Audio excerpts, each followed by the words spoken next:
Imagine trabalhar em um lugar onde você é o único ser humano em um raio de 30 quilômetros, onde a estrada que passa na frente é uma linha preta que corta a escuridão, onde o último carro passou há 3 horas, onde o único som é o zumbido do neon e o vento atravessando o estacionamento vazio. 3h37 da manhã. Você está atrás do balcão de um posto de gasolina no meio de uma rodovia deserta. A loja de conveniência está vazia. As prateleiras jogam sombras estranhas. As câmeras de segurança mostram nada. Só você, só a escuridão. E então você ouve o som de um motor, faróis cortando a noite, um carro entrando no posto. Seu coração acelera um pouco.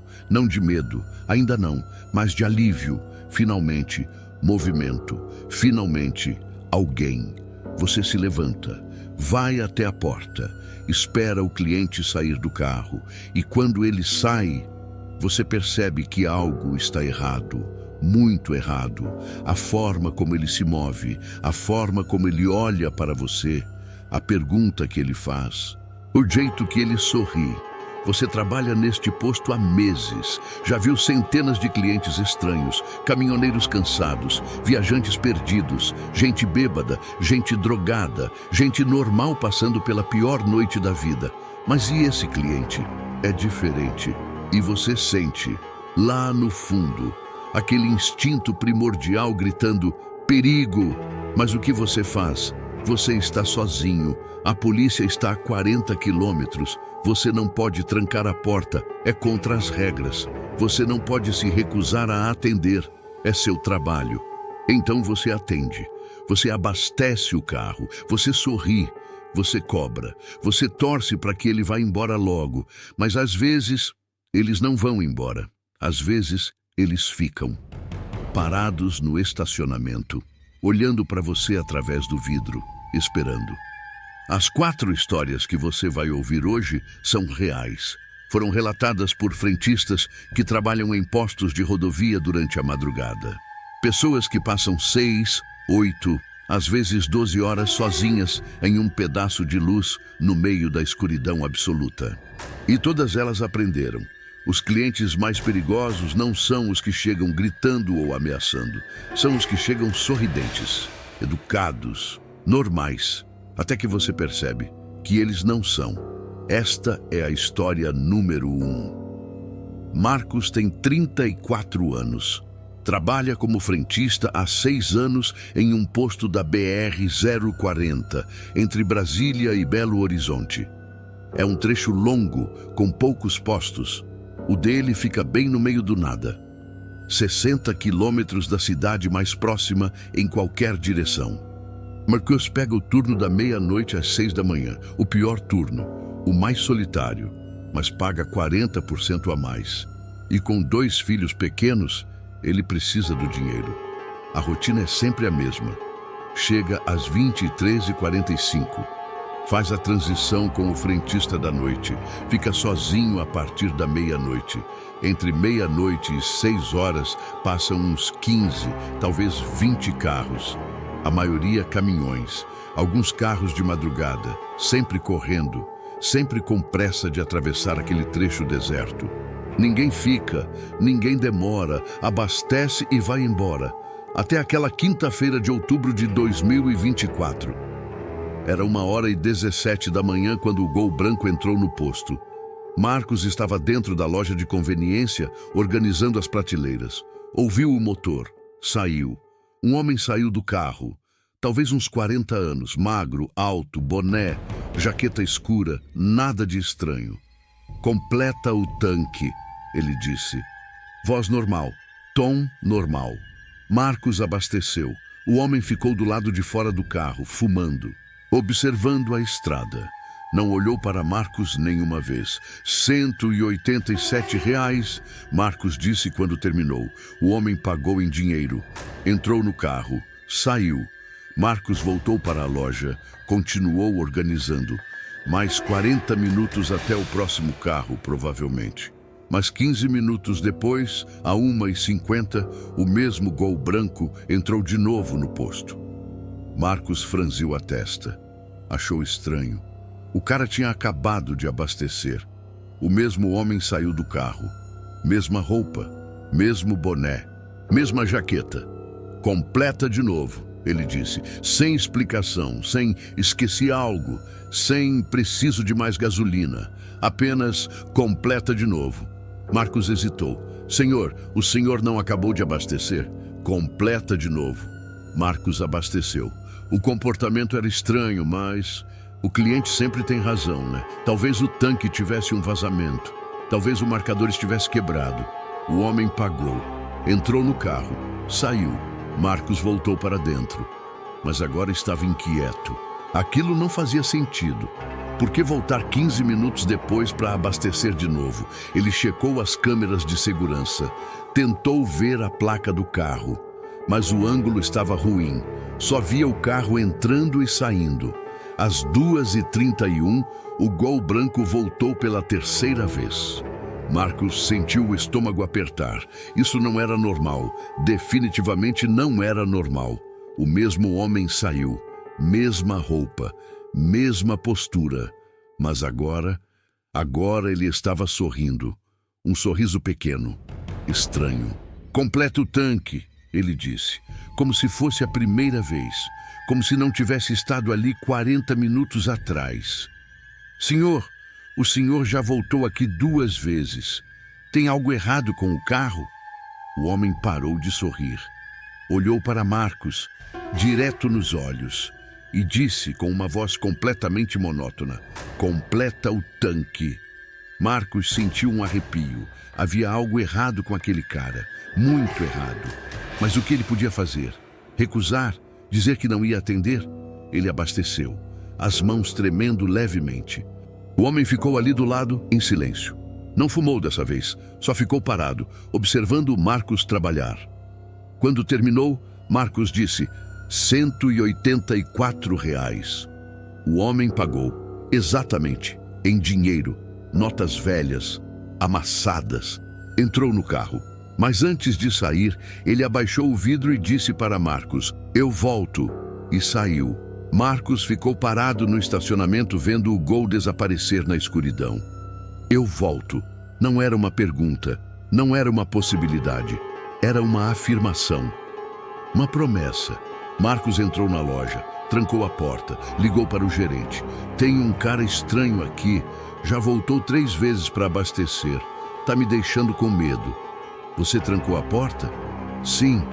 Então fica trancado. Se ele voltar, não abre. Liga para a polícia. Marcos ficou atrás do balcão, de olho na estrada. Relógio marcando 2h58, 3h15. Nenhum carro. 3h30. Nenhum carro. 3h45. Marcos começou a relaxar. Talvez o cara tivesse ido embora de vez. Talvez fosse só um doido, ou drogado, ou sei lá. Então, às 4h02, o Gol branco entrou no posto pela 4ª vez. Marcos sentiu o sangue gelar. Pegou o celular. Discou 190. O homem saiu do carro. Caminhou até a porta. Tentou abrir. Trancada. Bateu no vidro. Tá fechado, Marcos gritou de dentro. O homem não respondeu. Só ficou ali, olhando para Marcos através do vidro, sorrindo. Aquele mesmo sorriso pequeno e estranho. A polícia tá vindo, Marcos disse. Vai embora. O homem inclinou a cabeça, como se estivesse considerando. Então disse, a voz abafada pelo vidro: eu só quero abastecer. Já abasteceu 3 vezes. Eu só quero abastecer. Vai embora. O homem ficou ali por mais 2 minutos, apenas olhando, estudando Marcos, memorizando seu rosto. Então, muito calmamente, ele voltou para o carro. Entrou, mas não saiu.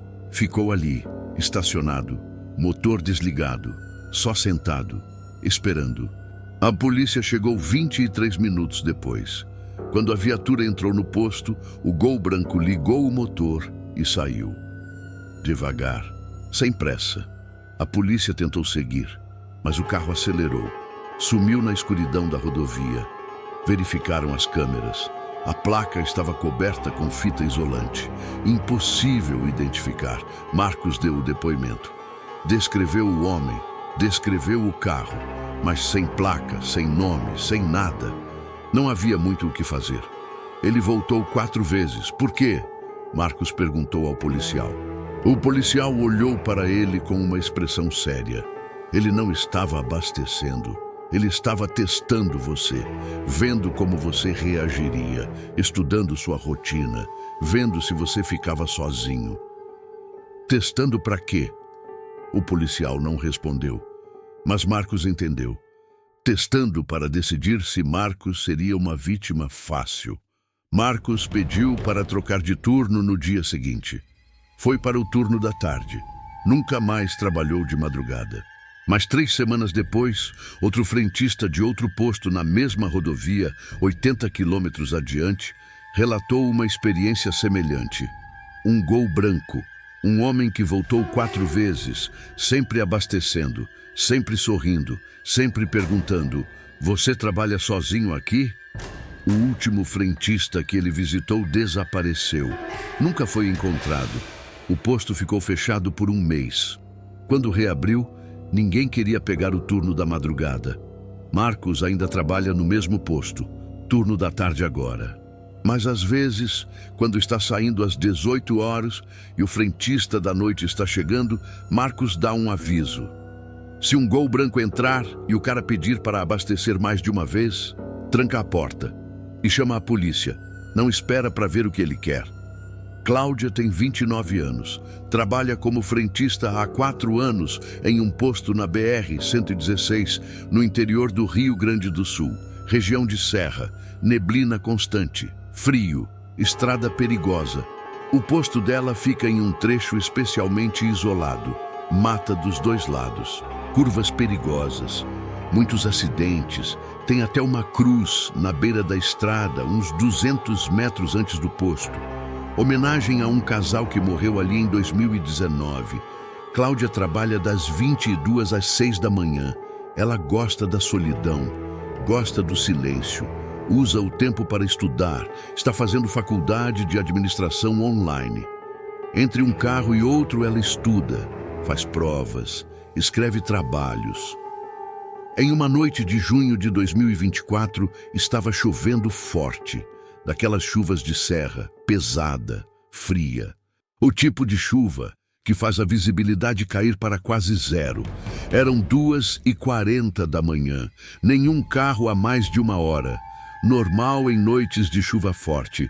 Caminhoneiros evitam dirigir nessas condições, esperam a tempestade passar. Cláudia estava dentro da loja estudando quando viu os faróis. Um carro entrando no posto, devagar, quase parando. Ela pegou a capa de chuva e saiu. A chuva estava tão forte que ela mal conseguia ver o carro. Era um sedã escuro, velho, anos 90 talvez. Mas o carro não parou na bomba. Parou mais adiante. No estacionamento, motor ligado, faróis acesos, iluminando a chuva. Cláudia ficou esperando. Talvez o motorista estivesse esperando a chuva diminuir. Acontece. 5 minutos. O carro parado. 10 minutos. 15. Cláudia começou a achar estranho. Por que parar no posto, mas não abastecer? Por que não desligar o motor? Ela decidiu ir até o carro, ver se estava tudo bem, ver se a pessoa precisava de ajuda. Caminhou pela chuva. A água batia no chão com tanta força que criava uma névoa. Ela chegou perto do carro, olhou pela janela. Havia uma mulher no banco do motorista, vestindo um vestido branco, cabelos longos, molhados, cobrindo parte do rosto, mãos no volante, olhando para frente, não se mexendo. Cláudia bateu no vidro. "Tá tudo bem? Precisa de ajuda?" A mulher não respondeu, não se mexeu, nem virou a cabeça. Cláudia bateu de novo. "Moça, você está bem?" Lentamente, muito lentamente, a mulher virou a cabeça em direção a Cláudia. O cabelo molhado caiu para o lado, revelando o rosto. A pele era muito pálida, quase cinza. Os olhos estavam abertos, mas vazios, como se estivessem olhando através de Cláudia, não para ela, através dela, e ela estava sorrindo, um sorriso largo, antinatural, como se os músculos do rosto estivessem contraídos à força. Cláudia deu um passo para trás. Você tá bem?" A mulher continuou apenas olhando, sorrindo. Então, com uma voz que parecia vir de muito longe, abafada e arrastada, a mulher disse: "Eu preciso de direções." "Direções para onde?" "Para casa." "Onde você mora?" A mulher não respondeu. Só continuou sorrindo, os olhos fixos em Cláudia. "Você quer que eu chame alguém? Ambulância? Polícia?" "Não." A resposta veio rápida dessa vez, afiada. "Não preciso disso." Cláudia estava começando a sentir algo muito errado. Aquela mulher não estava bem, talvez drogada, talvez em choque, talvez você teve algum acidente, bateu o carro. A mulher inclinou a cabeça, curiosa, como um cachorro ouvindo um som estranho. "Acidente", ela repetiu, como se a palavra fosse nova, estranha. "É, seu carro bateu, você está machucada." "Eu morri", a mulher disse, simples, factual, como se estivesse dizendo a hora. Cláudia sentiu um calafrio subir pela espinha. "O quê?" "Eu morri. Ali." A mulher levantou um braço lentamente e apontou para trás, para a estrada, para onde ficava a cruz. Você não morreu. Você está aqui. Você está falando comigo." "Eu morri", a mulher repetiu. "Tem 5 anos, mas eu ainda dirijo, toda noite, procurando o caminho de casa." Cláudia deu mais um passo para trás. Isso não podia ser real. Tinha que ser uma pegadinha, ou uma doida, ou ela estava sonhando. "Olha, eu vou chamar ajuda, tá? Você fica aí." Cláudia virou para correr de volta para a loja, mas a voz da mulher a parou. "Você pode me levar?" Cláudia olhou para trás. A mulher tinha saído do carro, estava parada sob a chuva, o vestido branco encharcado, colado no corpo magro demais, os cabelos pingando água, mas ela não parecia sentir a chuva. Não piscava quando a água batia no rosto. Só ficava ali, parada, sorrindo. "Te levar onde?" "Para casa. Eu esqueci o caminho. Eu não posso sair daqui. Eu tô trabalhando." "Teito." A mulher deu um passo em direção a Cláudia, depois outro. Os movimentos eram estranhos, rígidos, como se as articulações não funcionassem direito. "Por favor, eu só quero ir para casa." "Olha, você precisa de um médico. Você não está bem." "Eu só quero ir para casa." A voz da mulher explodiu, mas o volume não combinava com a expressão. O rosto continuava o mesmo, sorrindo, os olhos vazios. Cláudia correu, atravessou o estacionamento, a chuva castigando, e entrou na loja. Trancou a porta. Pegou o celular, mas quando olhou pela janela, o carro tinha sumido, a mulher tinha sumido, só a chuva e o estacionamento vazio. Cláudia ligou para a polícia mesmo assim. Relatou tudo. Eles mandaram uma viatura, mas não encontraram nada. Nenhum carro, nenhuma mulher, nenhuma pegada, nada. "A senhora viu a placa?" perguntaram. "Não, a chuva estava muito forte." "Modelo do carro?" "Sedã escuro, velho. Anos 90, acho." Os policiais trocaram um olhar. Um deles perguntou: "A mulher, ela estava de vestido branco?" Cláudia sentiu o coração disparar. "Sim, como você sabe? Porque você não é a primeira pessoa a relatar isso.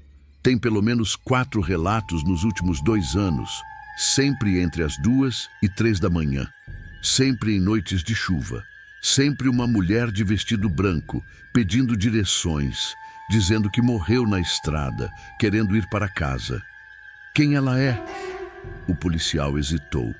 "Em 2019, um casal morreu em um acidente aqui perto, 200 metros daqui.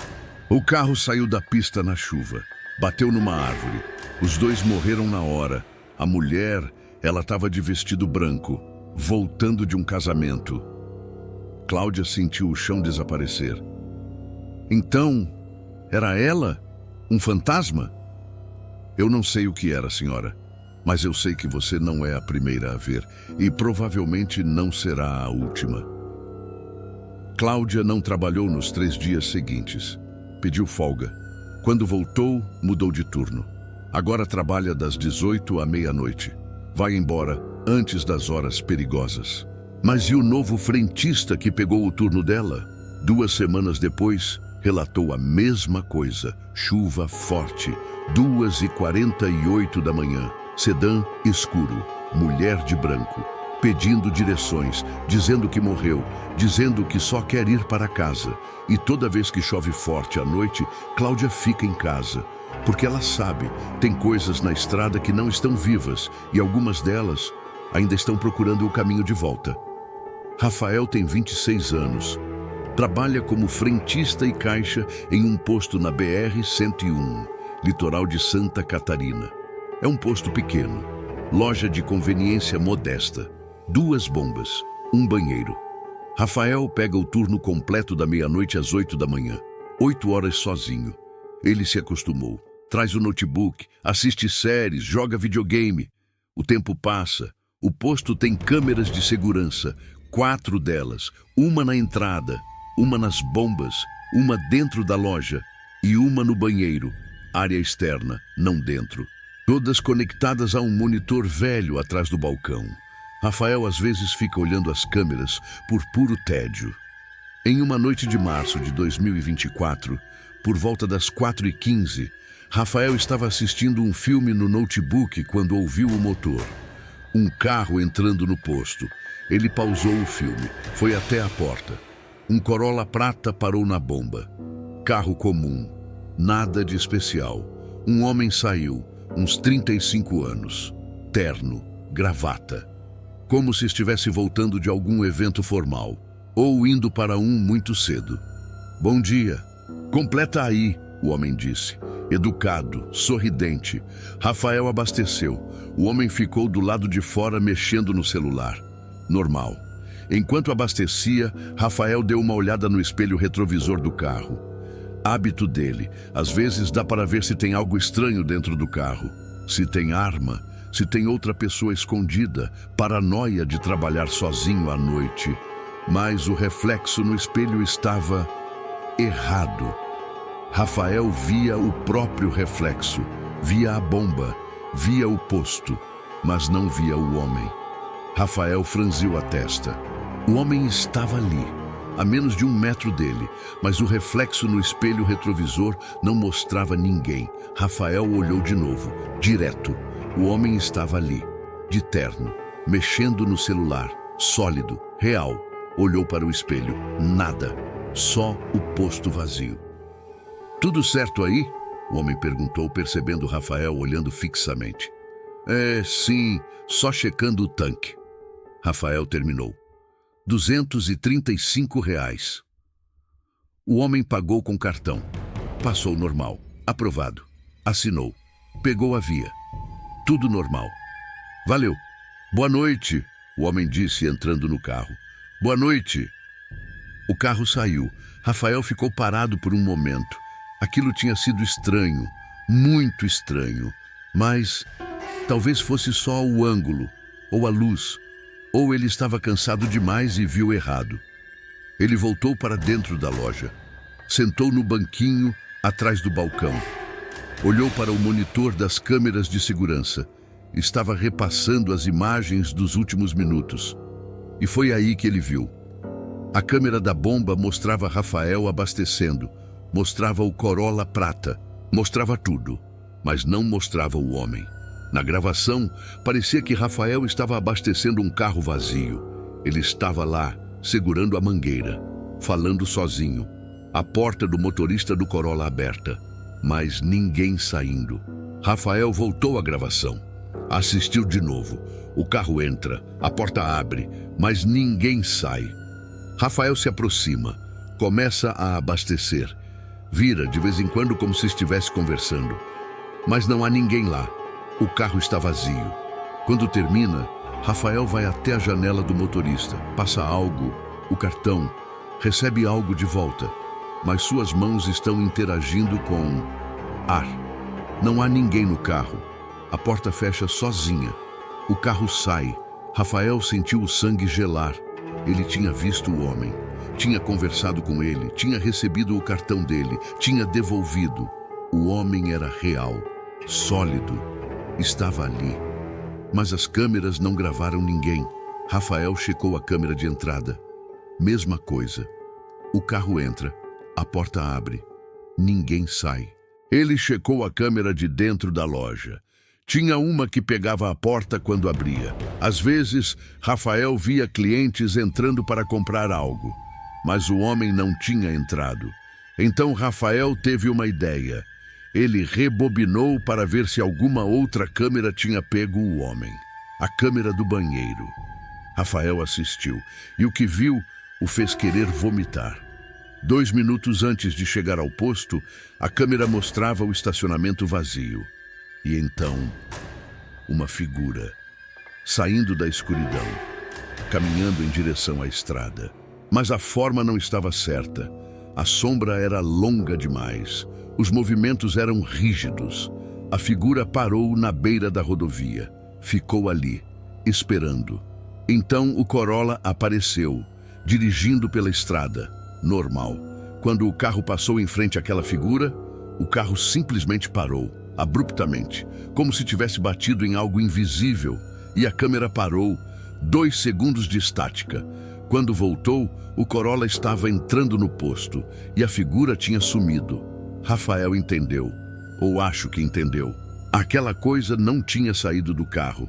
Aquela coisa tinha entrado no carro, na estrada, tinha feito o carro parar, e então tinha assumido alguma forma. Algo que Rafael podia ver. Algo que parecia humano, mas as câmeras não podiam ver. Porque não era humano, nunca foi. Rafael pegou o celular. Mas para quem ele ia ligar? Polícia? E dizer o quê? Eu atendi um fantasma que pagou com cartão de crédito. Ele salvou as gravações, copiou para um pendrive e esperou o fim do turno. Quando o outro frentista chegou às 8 horas, Rafael mostrou as gravações. O cara ficou branco. Cara, o que é isso? Eu não sei, mas eu vi ele, eu conversei com ele, ele era real. Mas na câmera, eu sei. Rafael checou a transação do cartão. Tinha registro, cartão aprovado, R$ 235. Nome no cartão, Roberto Almeida. Rafael pesquisou o nome online. Achou. Roberto Almeida, 38 anos, empresário, de Florianópolis. Morto em um acidente de carro na BR-101 em dezembro de 2023. Bateu o carro na mureta. Morreu na hora. O acidente aconteceu exatamente 800 metros depois daquele posto. Rafael olhou a foto da notícia. Era ele, o mesmo homem, o mesmo terno, o mesmo rosto. Rafael pediu demissão na semana seguinte. Não voltou mais àquele posto, mas o novo frentista relatou experiências semelhantes. Clientes que não aparecem nas câmeras, que pagam com cartão de pessoas mortas, que somem depois de entrar no carro e dirigir alguns quilômetros estrada abaixo. Alguns frentistas acreditam que são espíritos presos, repetindo a última viagem, sempre abastecendo, sempre indo para um destino que nunca vão alcançar. E se você trabalha em um posto de rodovia à noite, preste atenção nos clientes, especialmente os educados, os sorridentes, os que parecem completamente normais. Porque às vezes, quando você olha para o reflexo deles no espelho, não há nada lá. E você percebe tarde demais que acabou de atender alguém que não deveria estar mais aqui. Tiago tem 31 anos, trabalha em um posto na BR-116, interior da Bahia.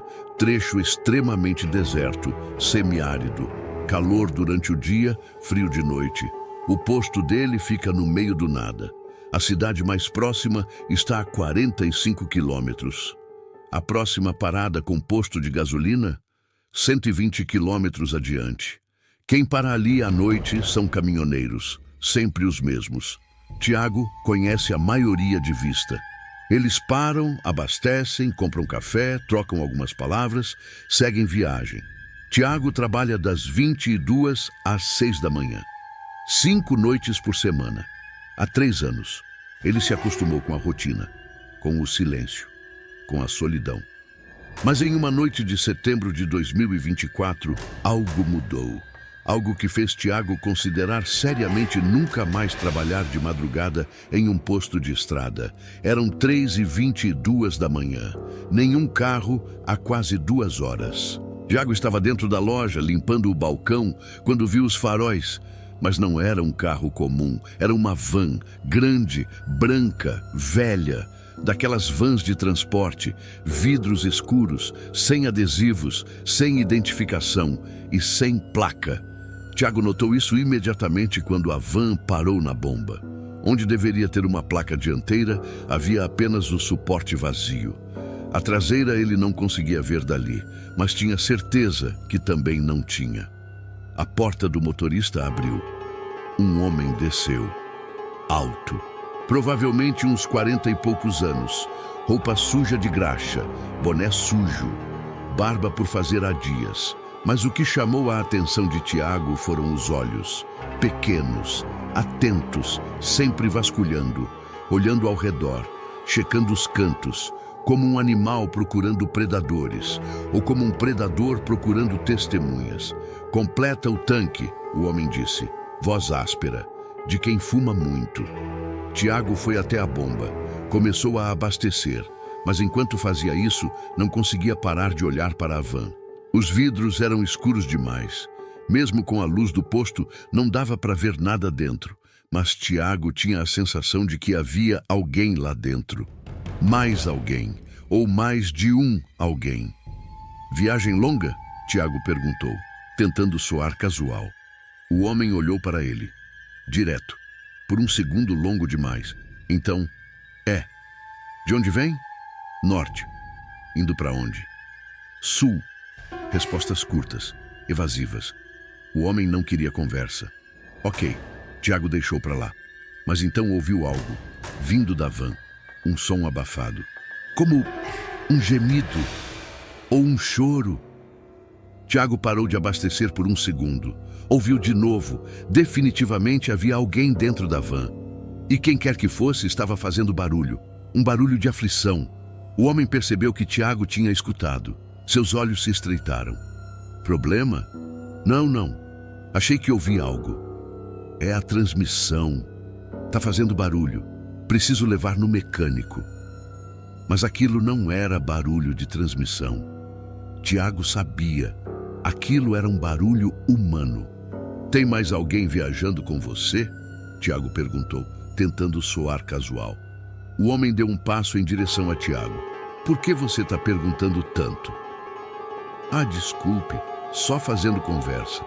Fica chato trabalhar sozinho de madrugada, sabe? O homem não respondeu. Só continuou olhando para Tiago com aquele olhar calculista, avaliando, decidindo algo. Tiago terminou de abastecer. R$ 342. O homem pagou em dinheiro. Notas amassadas, sujas. Ele contou exatamente. Nenhuma palavra, nenhum obrigado, nenhum boa noite. Voltou para a van. Mas antes de entrar, ele parou, virou-se para Tiago e disse com uma voz baixa, quase um sussurro: Você não viu nada aqui hoje, certo? Não era uma pergunta, era uma ordem, uma ameaça velada. Eu? O quê? Você não viu nada. Tiago sentiu o medo subir pela garganta. Certo, não vi nada. O homem assentiu. Entrou na van, ligou o motor. E foi nesse momento que Tiago viu. Pela janela lateral da van, por um segundo, os vidros escuros não bloquearam completamente a visão. A luz do posto iluminou o interior por uma fração de segundo. E Tiago viu rostos. Rostos pressionados contra o vidro do fundo da van. Múltiplos rostos. Pálidos, aterrorizados, mãos batendo no vidro, bocas abertas, silenciosas. Crianças. Havia crianças dentro daquela van. Tiago sentiu o estômago revirar. Deu um passo à frente, instintivamente. Espera! Mas a van já estava saindo, acelerando, desaparecendo na escuridão da rodovia. Tiago ficou parado no estacionamento vazio. Mãos tremendo. mente processando o que tinha visto. Crianças, dentro de uma van sem placa, com um homem que claramente não queria que ninguém fizesse perguntas. Crianças com cara de terror. Tiago correu para dentro da loja, pegou o celular, ligou o 190. Polícia, emergência. Eu acho que acabei de ver algo muito errado. Uma van, branca, sem placa. Tinha crianças dentro, presas. Elas estavam batendo no vidro, com medo. O senhor consegue descrever o veículo? Van branca, grande, modelo antigo, sem placa dianteira, não sei a traseira. Foi em direção sul pela BR-116. E o condutor? Tiago deu a descrição, tudo o que conseguia lembrar. Vamos enviar viaturas. O senhor consegue ver as câmeras de segurança? Consegue pegar a imagem da van? Tiago correu para o monitor. Rebobinou. Encontrou a cena. E o que ele viu o fez questionar sua própria sanidade. A câmera mostrava ele abastecendo, mostrava ele conversando com ninguém. A bomba estava ligada, mangueira na posição de abastecer, mas não havia van nenhuma. Tiago estava sozinho no estacionamento, gesticulando, falando sozinho, recebendo dinheiro do ar. Não, eu vi. Ela estava aqui. A van estava aqui. Ele checou todas as câmeras. Entrada, bombas, loja. Nenhuma mostrava a van. Era como se a van nunca tivesse existido. Mas o dinheiro estava ali, na caixa registradora. R$ 342, em notas sujas. Ele não tinha inventado isso. E mais, havia marcas de pneus no chão, frescas, de um veículo grande, pesado. A polícia chegou 40 minutos depois. Verificaram tudo. As câmeras, as marcas de pneus, o dinheiro. Senhor, as câmeras não mostram nenhum veículo. Mas eu vi. Eu conversei com o cara. Ele me ameaçou. O senhor está sob efeito de alguma substância? Não. Eu não uso drogas. Eu não bebo. Eu vi aquela van. Os policiais trocaram olhares. Olhares que diziam, esse cara tá maluco. Ou cansado demais. Ou vendo coisas. Mas um dos policiais, mais velho, com uns 50 anos, puxou Tiago de lado. Olha, isso vai parecer estranho, mas você não é o primeiro a relatar isso. O quê? Nos últimos 5 anos, teve pelo menos 6 relatos, frentistas, sempre de madrugada, sempre entre 2 e 4 horas, sempre a mesma coisa, van branca sem placa, homem estranho, crianças dentro com cara de terror, e sempre as câmeras não pegam nada. Então eu não tô louco? Tem outras pessoas que viram? Tem, e tem mais. Todos esses relatos acontecem em um raio de 200 quilômetros daqui, sempre na BR-116, sempre indo em direção sul. Como se a van estivesse fazendo uma rota, sempre a mesma. Então o que é? Fantasma? Visão coletiva? O policial hesitou. Eu não sei. Mas eu sei que em 2017 houve um caso real. Uma van branca foi interceptada a 300 quilômetros daqui, transportando crianças. 12 crianças, sequestradas, tráfico humano. O motorista atirou nos policiais, foi abatido, a van pegou fogo. As crianças não conseguiram sair a tempo. Tiago sentiu náusea. Todas morreram? Todas. Foi uma tragédia, um escândalo nacional. E desde então, tem esses relatos. Sempre a mesma van, sempre o mesmo motorista, sempre as crianças batendo nas janelas, como se estivessem repetindo aquela noite, para sempre. Então eu vi fantasmas. Eu não sei o que você viu, mas eu sei que você não é louco, e eu sei que não é coincidência. Algo está acontecendo nessa estrada, algo que a gente não entende. Os policiais foram embora, disseram que iam patrulhar a área, mas Tiago sabia que não iam encontrar nada, porque aquela van não estava fugindo da polícia. Aquela van estava presa, em um loop eterno, transportando carga que nunca chegaria ao destino, dirigida por um homem que já estava morto, levando crianças que já não podiam ser salvas. Tiago pediu transferência na semana seguinte. Foi para um posto na cidade. com movimento, com gente, com luz. Mas às vezes, quando ele está dirigindo à noite em rodovias desertas, ele vê faróis atrás dele. E tem aquele segundo de pânico, aquele medo primordial. Será que é só um carro normal? Ou será que é uma van branca, sem placa, com olhos de crianças pressionados contra vidros escuros, implorando por ajuda que nunca vai chegar? Essas foram as 4 histórias de frentistas em plantão noturno de rodovia. Marcos nunca descobriu quem era o homem do Gol branco. A polícia ainda procura, mas ele desapareceu como um fantasma, e outro frentista em outro posto sumiu sem deixar rastro 3 semanas depois. Cláudia ainda vive com medo em noites de chuva. O posto onde ela trabalhava teve 5 frentistas diferentes no último ano. Nenhum aguenta mais de 3 meses no turno da madrugada. Todos relatam a mesma mulher, de vestido branco, procurando o caminho de casa. Rafael mantém as gravações, aquelas imagens impossíveis de um homem que não aparece em câmera, que paga com cartão de um morto, que some na estrada. Ele as mostrou para especialistas em paranormalidade, para técnicos de câmera. Ninguém consegue explicar. E Tiago? Tiago não dirige de madrugada, nunca mais, porque ele viu os olhos daquelas crianças e sabe que elas ainda estão lá, presas, repetindo a pior noite de suas vidas, para sempre. Postos de rodovia são lugares estranhos, ilhas de luz no meio da escuridão absoluta, pontos de parada entre o lugar de onde você veio e o lugar para onde você vai, espaços liminares, onde as regras normais não se aplicam completamente. E quando você parar em um, no meio da madrugada, em uma estrada deserta, e ver o frentista ali sozinho atrás do balcão, entenda, aquela pessoa vê coisas que você não quer ver, coisas que aparecem quando não há mais ninguém, quando o mundo dorme, clientes que voltam múltiplas vezes sem razão. Mulheres de branco procurando casas que não existem mais, homens sem reflexo pagando com cartões de mortos, vans sem placa transportando fantasmas de crianças. O terror não está na estrada, está na parada, no lugar onde você relaxa, onde você acha que está seguro. Se você algum dia parar em um posto de madrugada e o frentista parecer nervoso, inquieto, olhando muito para os lados, não é porque ele suspeita de você, é porque ele acabou de ver algo, ou está esperando que algo apareça, de novo.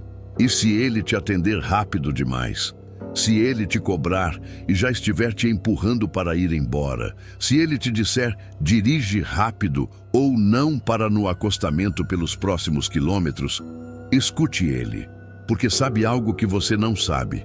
Ele sabe o que anda nessas estradas quando o sol se põe. E quem para nos postos, procurando gasolina, ou direções, ou algo muito pior. E essa foi a última história de hoje. Se você gostou, deixe o like, se inscreva no canal, ative o sininho para não perder os próximos vídeos. E se você trabalha em um posto de rodovia, especialmente de madrugada, e tem uma história para compartilhar, deixe nos comentários. Eu leio todos. E quem sabe sua história não aparece aqui. Até a próxima. E se você estiver dirigindo à noite, tome cuidado onde você para. Porque às vezes, o que está do outro lado do balcão não é humano. E às vezes, o que você abastece já está morto há anos.